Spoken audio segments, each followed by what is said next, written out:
Warning: some content in this podcast may contain content that is not suitable for children. Listener discretion is advised. Thank you guys for tuning in to another episode of the Weekly Double Down, a daily Double Down Network podcast. My name's Cody. I am your host for the show, and if you are new to the show, thank you guys for tuning in. If you guys are returning, we're really happy that you guys are showing your support, and we ask that you just go ahead and hit that subscribe button if you like the content we're bringing out. Make sure to check out our website at ddoubledownnetwork.com for our other shows. You can find our Current Conversations podcast and Tutties and Buddies, along with articles that coincide with all of our shows. This week, I'll be flying solo, covering some stuff on my own.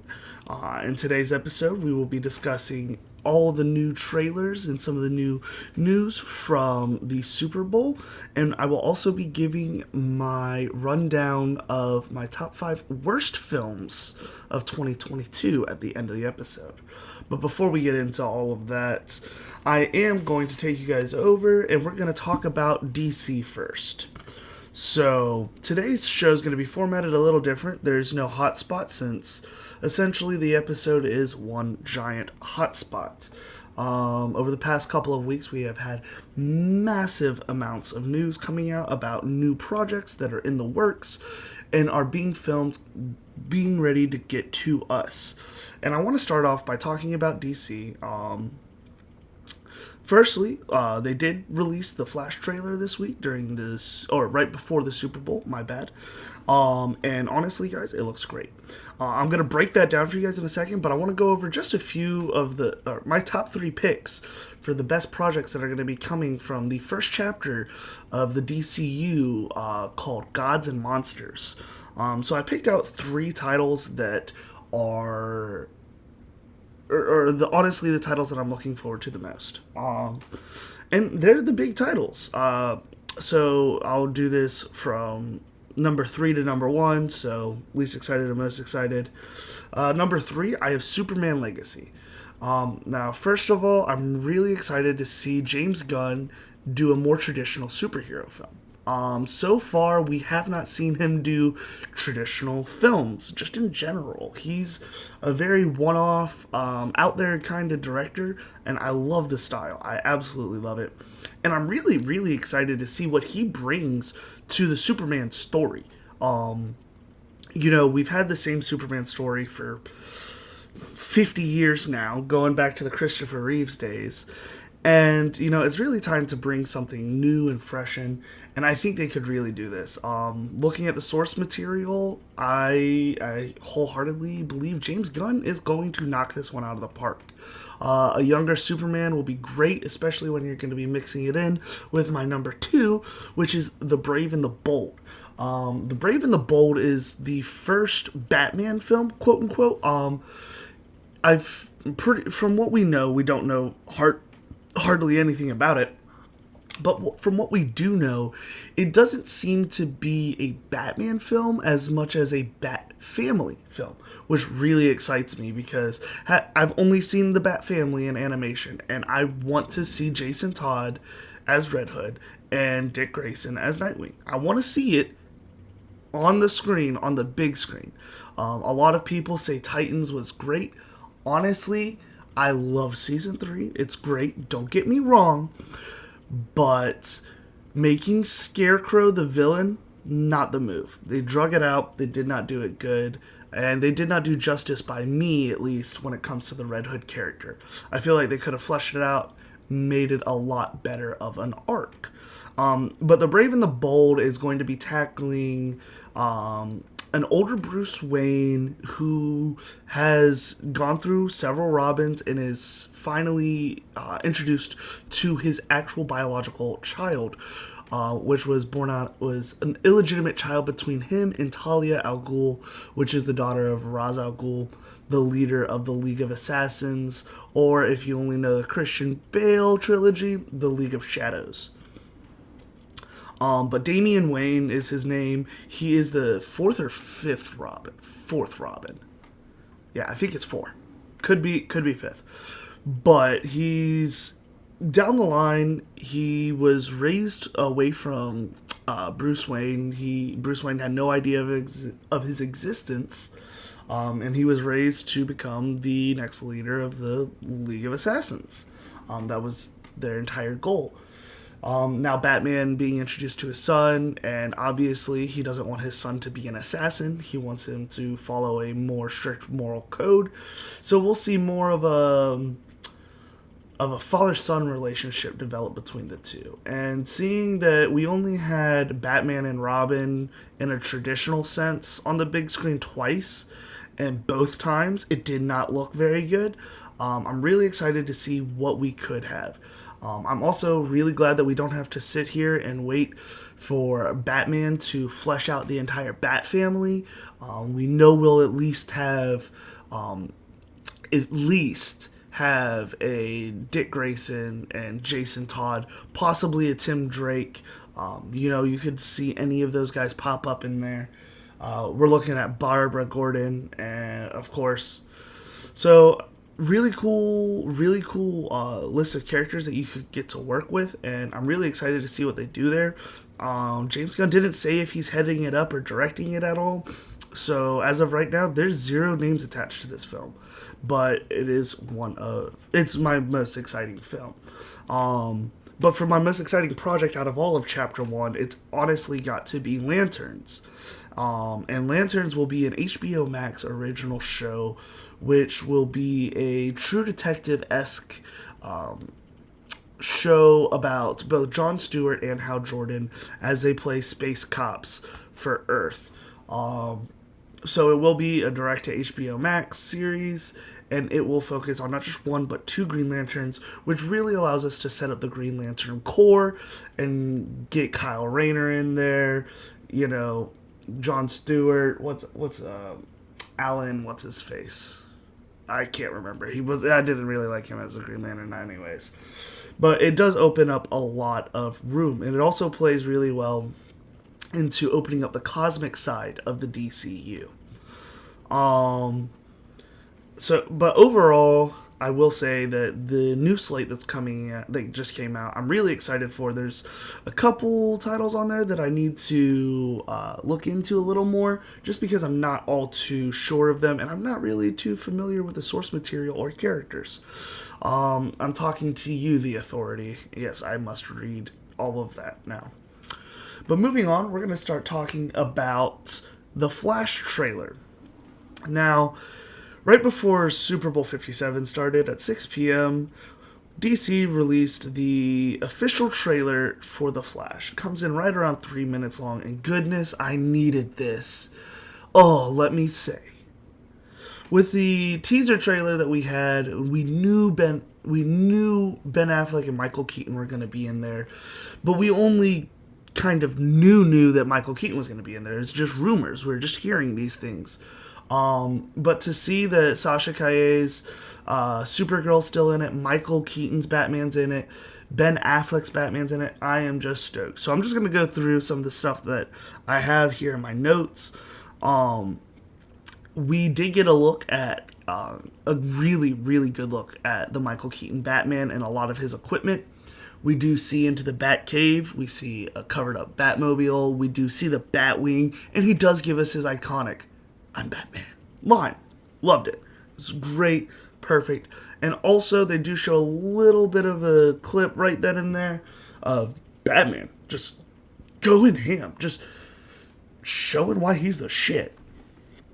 But I really liked it. It was really cool. And honestly, it looks really good. I'm assuming most, if not all of it, is CGI, and it looks fantastic.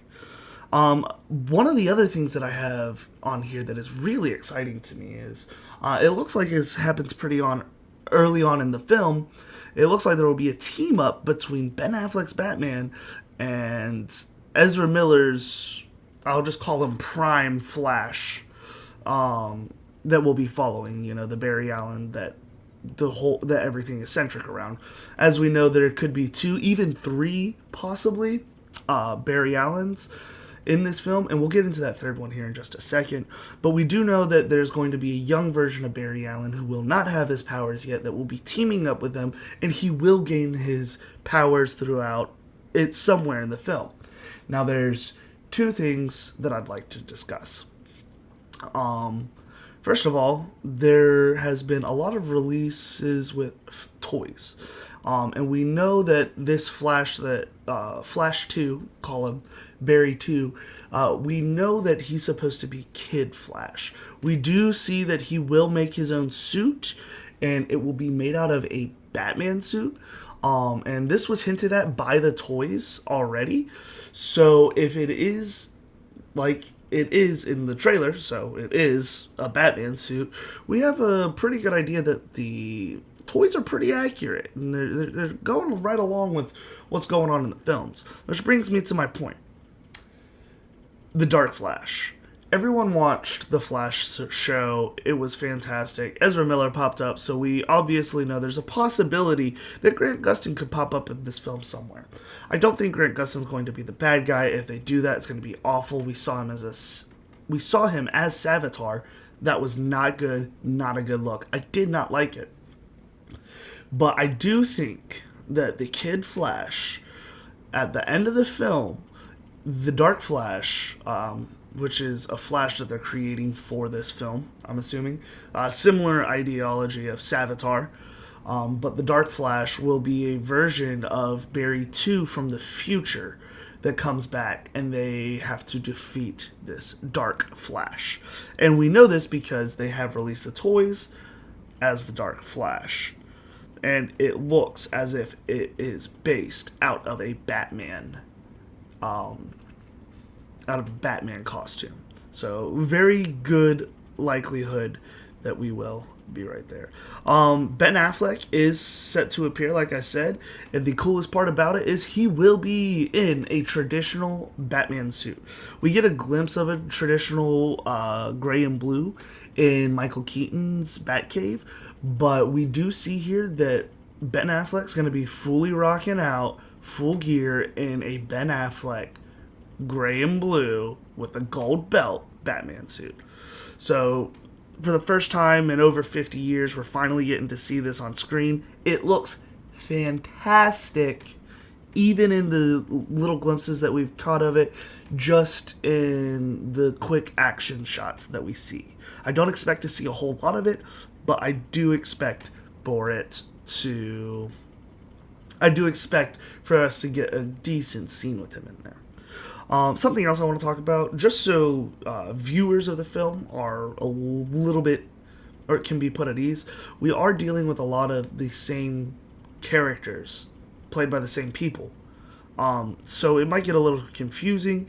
For this reason, they use blue and yellow lightning for each of the Flashes. So Barry Prime is a yellow lightning, and Young Barry, or Barry 2, Flash 2, is a blue lightning, like we saw in the Justice League.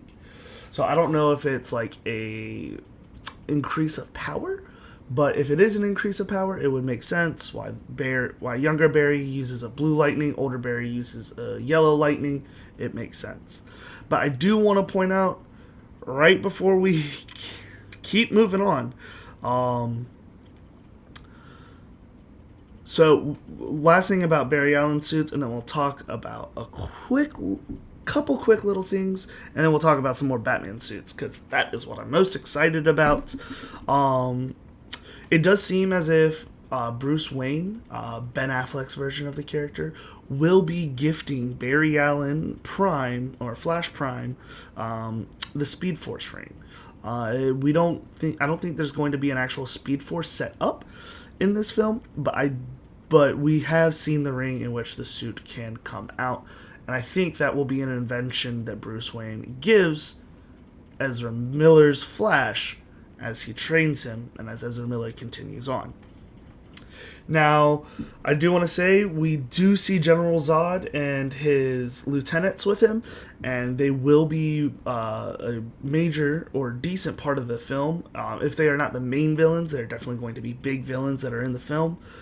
So that's pretty cool. What we're looking at right now is pretty much what if there was a world without Superman? So everything that Zack Snyder did, literally in the middle of the movie, just gone. It doesn't matter at all, which is kind of nice. It allows us to set up and not think about all that stuff and transition us into a full reboot, like smoothly in the middle of a movie. And so you go into the movie as the DCEU, and you come out of the movie as a fan of the DCEU. Besides that, I just want to say there's been a lot of rumors that the last Batman that will appear in the film, there's supposedly a cameo where a Batman will appear, will be the new DCU Batman. Lots of things have been going around. It'll be a previous Batman. James Gunn has taken to Twitter and has shut it down. Just straight up. He just said, no, we will be casting a new Batman. We will not be reprising an old one. Which I'm really glad for. Fresh face. Even though we had to get someone older in there, I think we could do a lot better. Especially when we're discussing the Bat family. The Batman actors have always been good as a strong Batman for themselves and themselves alone. And they can carry a movie. But when you throw it, well, I mean, Val Kilmer is no longer in the running, but George Clooney is. You throw a Robin in there and you don't know what they're going to do. So, with that being said, we're going to move over onto some of our miscellaneous stuff. So it is official. Avatar: The Way of Water has officially become the third highest grossing film in the box office worldwide. James Cameron does it once again, and man, I don't like James Cameron. Congratulations on making a lot of money, man, but your movies are... yeah, I don't know what to say to that. Moving on, we did get our first look at the Five Nights at Freddy's thing. Initially, it was just a leaked set photo of the Freddy Bear's Pizzeria, but then they did come out and give us a full look at the Fredbear Pizzeria sign, and I gotta say, this looks fun. There's not too much else known about FNAF, although I did report a while back Matthew Lillard is signed on, and he confirmed he is signed on for 3 movies. So if this first movie's good, expect 2 more to be following real close. Like, I'm talking next year. Now, let's get into our Disney and Marvel stuff quickly before we get into the trailers. Disney recently greenlit some films. I'm just going to list them off real quick. They greenlit Frozen 3, Toy Story 5, Inside Out 2, and Zootopia 2. Now, not a huge fan of the Toy Story franchise. I kind of fell off after 3. Didn't even finish 4. 3 was meh. 2's my favorite. You guys can come at me. It's a hot take. It's just my opinion. Growing up with little sisters, I hate Frozen, so I don't really care to see Frozen 3. I didn't even watch the second one, even though it's good. Or I heard it's good. Not watching it. But as for Inside Out, that came out at a time where I was actually learning what emotions were. So I'm really excited to see how they take that another step. And I really miss Bing Bong. Please bring back Bing Bong. And then, of course, Zootopia 2 is just one of those things where you can just... you can do whatever. You can have so much fun, and you can talk about social commentary in a kid's movie and make it funny, entertaining, and action-packed all at once. Just do it. It's probably going to be the best movie out of those 4 films. Besides, maybe Inside Out 2. Going to be neck and neck. I really like both of them. Toy Story, you guys need to stop making them. Frozen, don't care. But as for other Disney movie news, we did get the first trailer, or first, I believe. Not sure. Don't quote me on that one. But we did get a trailer for Indiana Jones and the Dial of Destiny. While there isn't a whole lot I can say about it, I'm not a huge indie person, and I did not have the time to sit there and pick this trailer apart. I can tell you guys from what I picked up, we're going to be looking at a story that deals with something that came up in Indiana Jones's younger time. I think we're going to bounce back and forth. We did get some looks at a young Harrison Ford as Indiana Jones, and it looks fantastic. They should have done that for Solo. Should have done it like that, but, we got what we got instead. Besides that, it does release on June 30th, and there are a couple big names in there that I am really excited to see. Mads Mikkelsen, Antonio Banderas, and Boyd Holbrook. I love Boyd Holbrook in Logan. He absolutely knocked that out of the park. And Mads Mikkelsen, come on, he's fantastic. He's great in everything. You can't hate on him. But now that will move us over to the other side of Disney, where we will talk about our Marvel news for the day. And before we get into the trailer, I will just want to talk about a confirmation that Jonathan Majors made in a recent interview when discussing Ant-Man and the Wasp: Quantumania, and he did say that Kang the Conqueror is a Nexus being. Now, I'm just going to leave this out there. I'm not sure how Kang the Conqueror is a Nexus being. From my understanding, you can't have variants to be a Nexus being in the universe. But going by what Uatu says, the Watcher, a Nexus being is someone with immense power that can cause problems in other universes or timelines. So pretty much if you grow super strong and you can travel between multiverses and this and that, yeah. So I guess Kang is a Nexus being, but at the same time, I guess he isn't. It's really weird with Kang. There's a lot of different variants of him.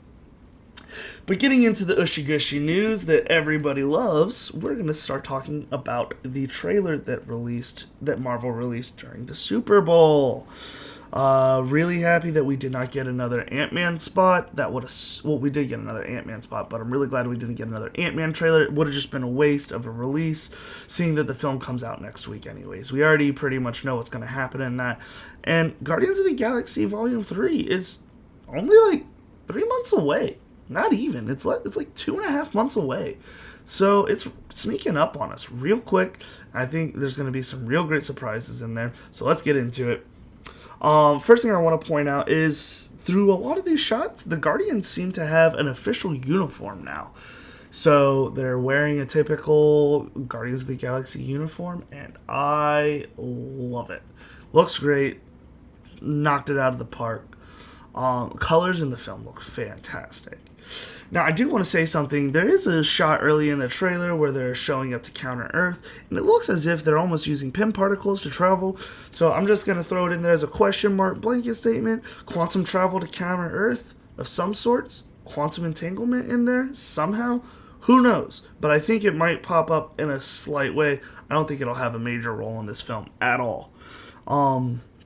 We do know the High Evolutionary's motives. He just wants to create a perfect society and, make everyone slaves. Normal stuff. We also know that we'll be getting a lot more of Rocket's backstory, and Rocket will kind of take center stage in this film, which I'm really excited for because Rocket is my favorite character out of all of them. And we do know that Rocket was the experiment of the High Evolutionary. We did see him with an otter, so either he's going to be reunited with someone or he's going to be taken away with someone. And from the way that he's dressed, I think he's being reunited with someone or it's a flashback clip. We do know that the Guardians will become prisoners of the High Evolutionary, at least some of them. We can confirm that Gamora, Nebula, and Star-Lord will all be taken prisoner. But also, from the looks of their jumpsuits, it's safe to assume that Mantis, Mantis, Drax, and Groot are also in there. In my personal opinion, I think that the High Evolutionary is going to have a keen eye for Rocket once more and is going to centralize around him. And a lot of what the Guardians are going to have to do is going to be saving Rocket. Now, this is a very emotional, very, very, very emotional trailer. So was the teaser. So, I think there's going to be some deaths. As we know, James Gunn is exiting Marvel, going over to DC. Just talked about it for like 20 minutes. So we know this will be his final film. And I think it's suiting that he gives Guardians a good send-off and only leaves half the team alive. I really think that's the best way to go about it. Because if you just leave them all, there's just going to be a stale story the next time you come back to them. It's not going to be very good. And you have new characters that you can tell new stories with. Or you don't even need another Guardians movie.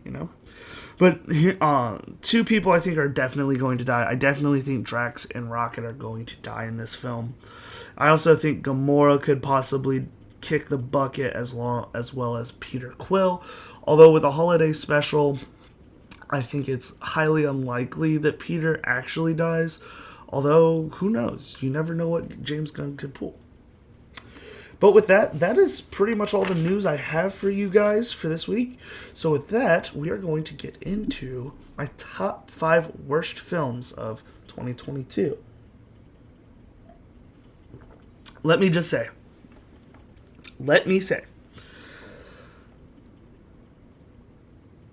I really hate people sometimes, and I really hate studios that make bad movies. I really do. Especially when they are the 6th, 7th, even 8th sequel or installment. So we'll go 5-1, kicking it off at 5. I have The Gray Man.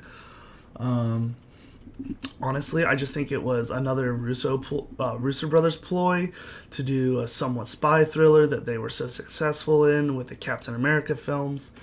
But the thing that they forget that made those films so good was that they had stories already built around these characters and with these themes. So translating that into their own stories and producing these, I don't think they've done very well. 21 Bridges was great. Don't at me about that. Should have gotten a lot better. But their work has just kind of been subpar, besides, of course, Everything Everywhere All at Once.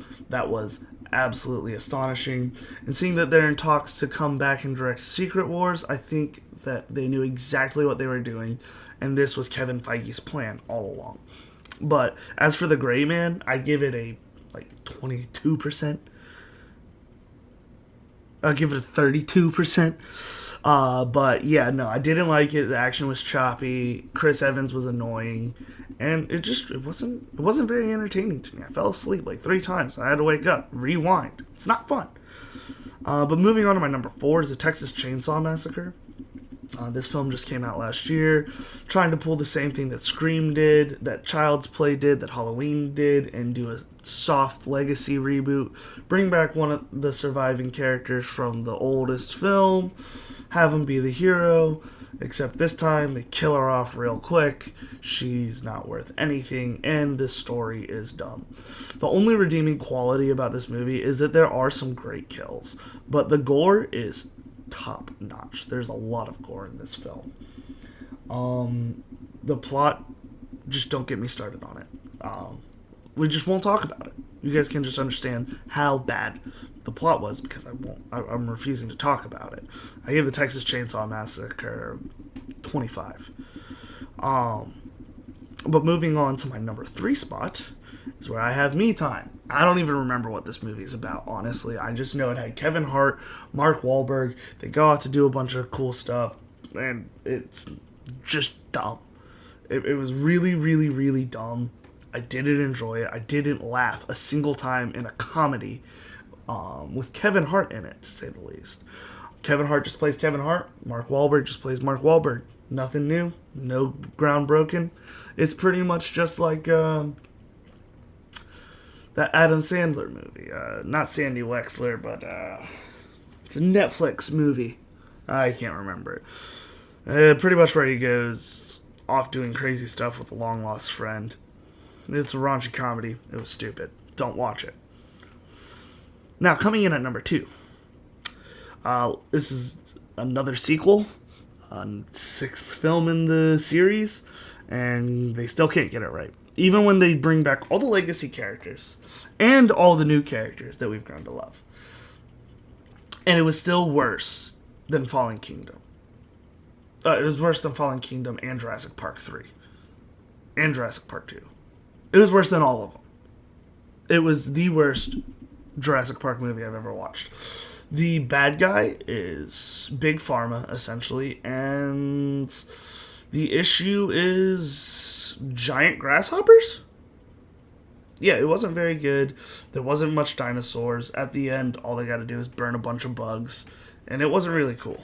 I go in there to see dinosaurs, and I get split up into two separate stories that I couldn't give a hoot about. And, you know, it's not anything special. You know, the only cool thing was the talking about genetics at the first part, about the young girl and her mother, and her essentially being her mother because she's a clone. Weird stuff, but kind of cool. Now, as for my number one spot, I reserve this for this film. Belongs to the Spider-Man universe, or the Sony Spider-Man universe, I should say. And yeah, it's Morbius, man. It sucks. This movie was really bad, guys. I'm sure you guys have already seen all the memes. You guys already know all about it. I don't have to say a whole lot. Talk about how bad this movie was. But as hyped as I was to see Morbius come to the big screen, we needed Spider-Man in that film. And they scrubbed Spider-Man completely from it. They scrubbed Venom. They scrubbed everything that could make you think it is in Spider-Man's world from it. So they took a Spider-Man villain, made him a superhero, but a really crappy one, did terrible CGI effects, threw in post-credit scenes that don't make any sense. And like I said, CGI was really, really, really bad. Story didn't make sense. Jared Leto sucked. And there was zero. I wasn't convinced by Matt Stone or Jared Leto that either of them were trying to do anything. And it was just kind of a let's yell at each other and show that we can suck each other's blood and stuff. Essentially, it was just a really bad version of Venom with vampires. But thank you all for tuning in this week. We'll be back with another episode on the Fallout and Midsommar with special guest Cheyenne on next week's episode. If you guys enjoyed this episode, enjoyed this podcast, goodness, I can't talk today, guys. If you guys enjoy this podcast, make sure to hit that like button and subscribe. Please, really helps. Let us know some things in the comments that you guys would like for us to cover on the show in the future. And if you want to check out our other shows and podcasts, along with our articles that coincide, you can go over to network.com, and you guys will be able to find all of our shows up there. Thank you guys again for listening, and we'll see you next week.